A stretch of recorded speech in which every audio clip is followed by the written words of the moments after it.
तो आज की कई बड़ी खबरों के साथ में एक बार फिर से मैं हूँ। आज हम आपको बताएंगे बिहार में जिस तरह से जातीय जनगणना होने के बाद में रामविलास पासवान के पुत्र चिराग पासवान ने लगाया नीतीश कुमार पर बड़ा आरोप। बोला कि दलितों को देते हैं गाली, मेरे पिता को ऐसे ही इन्होंने गाली दिया था जिस तरह से जीतन राम मांझी को आज गाली दे रहे हैं। वहीं पर सबसे बड़ी खबर हम आपको बता दें कि आज बीजेपी के सबसे वरिष्ठ नेता अमित शाह जी हैं। उन्होंने कहा 3 तिगाड़ा काम बिगाड़ा कांग्रेस, आखिर बता दें किसको प्रधानमंत्री और किसको मुख्यमंत्री बनाएगी जीतने के बाद में।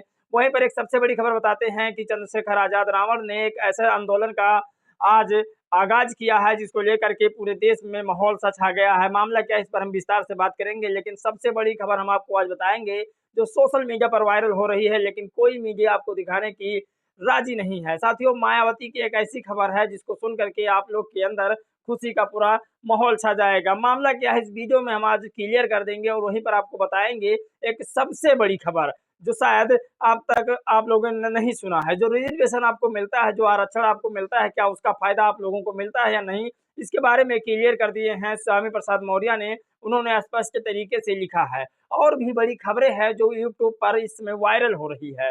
गोदी मीडिया उसे दिखाने का नाम नहीं ले रही है, लेकिन जो सोशल मीडिया है यूट्यूब फेसबुक पर इस समय काफी ट्रेंडिंग में है। वो सारी खबरें हम बताएंगे। बहुजन समाज को देखना बहुत जरूरी है, आपके बच्चों के भविष्य के लिए देखना बहुत जरूरी है। आज की वीडियो शुरू करते हैं। नमस्कार, मैं हूं पराग और आप देख रहे हैं देसी पीएसबी ब्लॉग। साथियों, आज कई बड़ी खबरों के साथ में हम बिहार चलते हैं और बिहार की कुछ बात आपको बताते हैं। बिहार में प्रेजेंट टाइम मुख्यमंत्री नीतीश कुमार जी हैं और नीतीश कुमार जी का आज पिछले कई दिनों से महिलाओं को लेकर अभद्र टिप्पणियां की जाती है। चाहे वो विधानसभा परिषद हो, वहां पर अभद्र तरीके से बातचीत किया जाता है। वहां पर जीतन राम मांझी को रेतू शब्द कह के इस्तेमाल किया जाता है, गाली गलौज शब्द इस्तेमाल किया जाता है और वहीं पर बताया जाता है, एहसास दिलाया जाता है कि तुम दलित हो। हम आपको बता दें, चिराग पासवान जी जो रामविलास पासवान जी के पुत्र हैं, उन्होंने एक सबसे बड़ी खबर बताई कि हमारे पिताजी को भी ये नीतीश कुमार जी गाली देते थे और जीतन राम मांझी जी को भी ये गाली देते हैं। हम आपको खबर पढ़ के बताते हैं, उसके बाद में स्टेप बाय स्टेप वो सारी खबरें बताएंगे जो आज सोशल मीडिया पर वायरल हो रही है और बहुजन समाज के लिए सुनना बहुत जरूरी है, क्योंकि ये खबरें टीवी पर हमें नहीं देखने को मिलती है। मेरा यथक प्रयास यही रहता है कि आप लोगों को वह सारी खबरें दिखाया जाए जो बहुजन समाज के हित में होती है, जो जगह जगह घटित होती है, लेकिन कोई मीडिया उसे दिखाने की कोशिश नहीं करता है। उसमें सोचता है हमारे सरकार की बेइज्जती हो जाएगी। और साथियों, हम आपको बताएंगे कि उत्तर प्रदेश के मुख्यमंत्री योगी आदित्यनाथ जब गंगा में दूध विसर्जित कर रहे थे तो कुछ लोगों ने ट्वीट किया है। वो ट्वीट इतना खराब है जो मैं आपको पढ़ के सुनाऊंगा तो शायद आप लोग के कान खड़े हो जाएंगे। साथियों, बिहार की सबसे बड़ी खबर हम आपको बताते हैं कि बिहार में रामविलास पासवान के पुत्र चिराग पासवान ने क्या ट्वीट करके लिखा है और क्या उन्होंने सबसे बड़ी खबर बताई है। बिहार के मुख्यमंत्री श्री नीतीश कुमार जी के अमानवीय व्यवहार पर तथाकथित इंडिया अलायंस के नेताओं की चुप्पी दर्शाती है कि महिलाओं और दलितों का हो रहे अपमान पर उनका मौन समर्थन है और इससे साफ जाहिर होता है कि इंडिया अलायंस के नेता महिला और दलित विरोधी सोच रखते हैं। खैर, वैसे भी इस संगठन के एक नेता ने तो सनातन धर्म का विरोध भी किया था, तब भी ये लोग खामोश थे। आने वाले दिनों में ये गठबंधन भानुमति के कुनबे की तरह बिखर जाएगा। साथियों, ये सबसे बड़ा आरोप लगाए हैं चिराग पासवान, जो कहते हैं कि ये गठबंधन बिखर जाएगा। और मैंने देखा भी जो इस 5 राज्यों में चुनाव हुआ, आप लोगों ने भी देखा कि किस तरह से अखिलेश यादव जी को सीट नहीं दे रहे थे, सीट शेयर नहीं कर रहे थे। तो क्या लगता है कि ये गठबंधन कितना दिन चल पाएगा।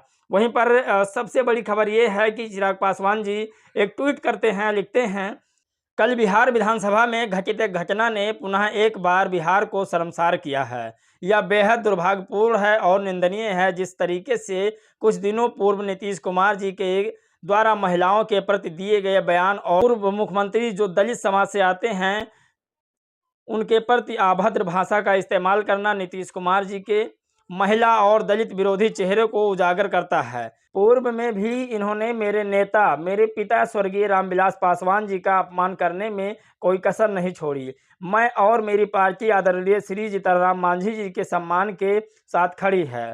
साथ ही मैं देश के माननीय प्रधानमंत्री जी एवं माननीय गृह मंत्री जी से भी अपील करता हूं कि मुख्यमंत्री जी के मानसिक स्वास्थ्य की स्थिति को देखते हुए बिहार में राष्ट्रपति शासन लगाया जाए। और साथियों सबसे बड़ी खबर है कि जिस तरह से रामविलास पासवान के पुत्र चिराग पासवान ने गृह मंत्री से अपील करते हुए कहा कि बिहार के अंदर राष्ट्रपति शासन लगाया जाए, क्योंकि यहाँ पर दलितों, आदिवासियों और महिलाओं के लिए कोई सम्मान की जगह नहीं है। साथ में एक सबसे बड़ी खबर हम आपको बताएंगे जो मुरैना जिले से निकल करके आ रही है। महापंचायत मुरैना से निकल करके आ रही है बीएसपी के लिए, वो सबसे बड़ी खबर है। साथियों आप लोग लाइक का बटन दबा दीजिए, क्योंकि बीएसपी इस बार आने वाली है।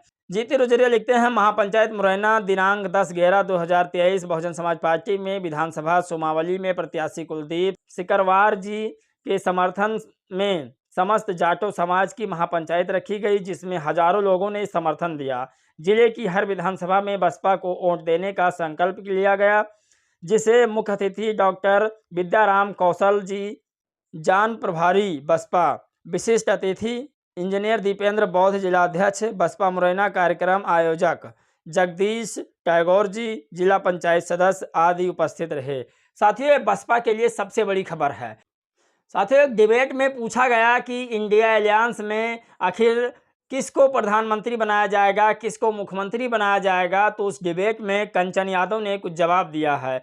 इंडिया गठबंधन में डेमोक्रेसी है, जिसकी वजह से 28 दल से हर पार्टी कैंडिडेट प्रपोज कर सकती है, पर इंडिया में डिक्टेटरशिप चलता है। बीजेपी के अलावा जितने भी 35 से ज़्यादा घटक दल हैं, क्या वो अपने लीडर का नाम प्रपोज कर सकते हैं? घटक दल तो छोड़ दीजिए, खुद बीजेपी के अंदर से ही कोई प्रधानमंत्री का चेहरा नहीं बन सकता।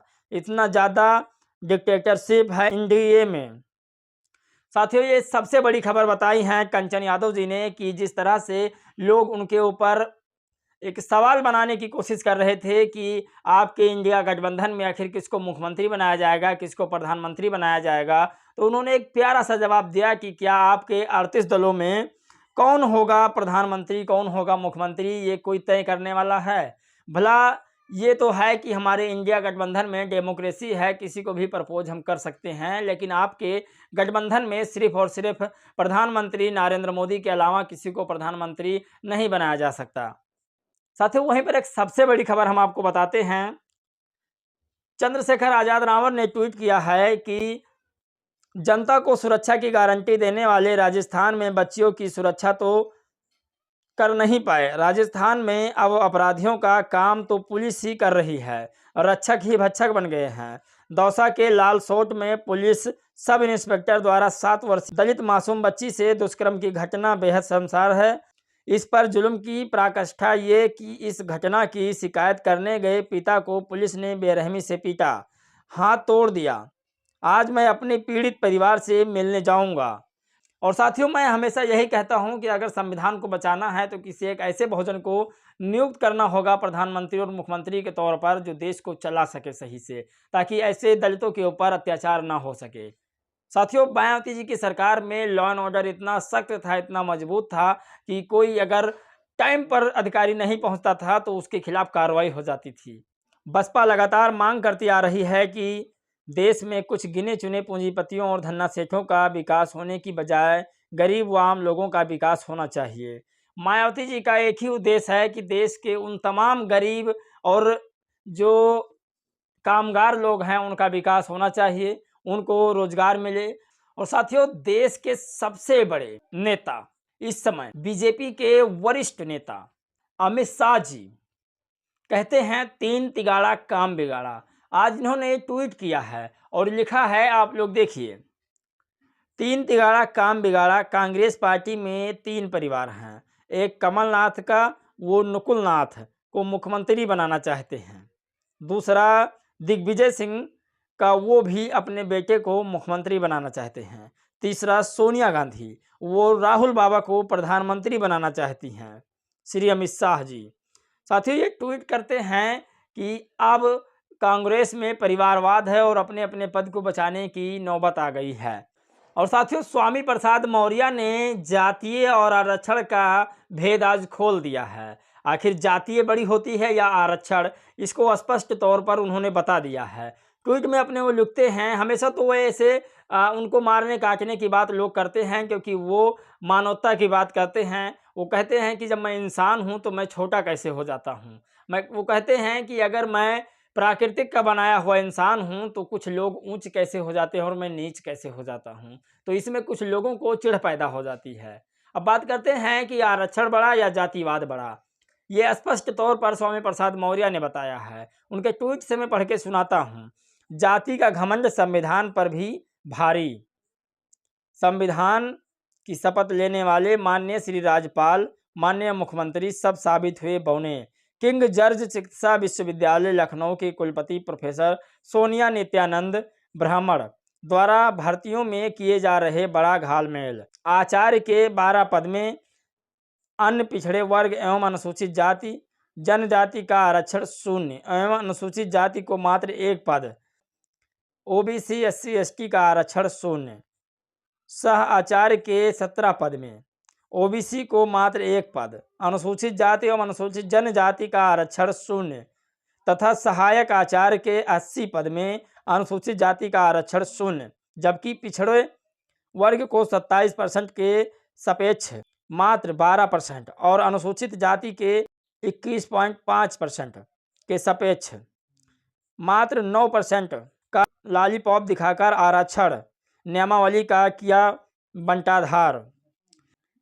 साथियों, इस वीडियो में मेरा प्रयास यही है कि बहुजन समाज को जागृत करूं और मेरा अंततः यही प्रयास रहेगा कि मैं निष्पक्ष, किसी भेदभाव, किसी लोभ मोह माया के बहुजनों के साथ खड़ा रहूं और मैं अंततः ऐसा ही करूंगा। साथियों, इस वीडियो में बस इतना ही। मिलेंगे एक और नए वीडियो में, तब तक के लिए जय भीम, नमो बुद्धाय।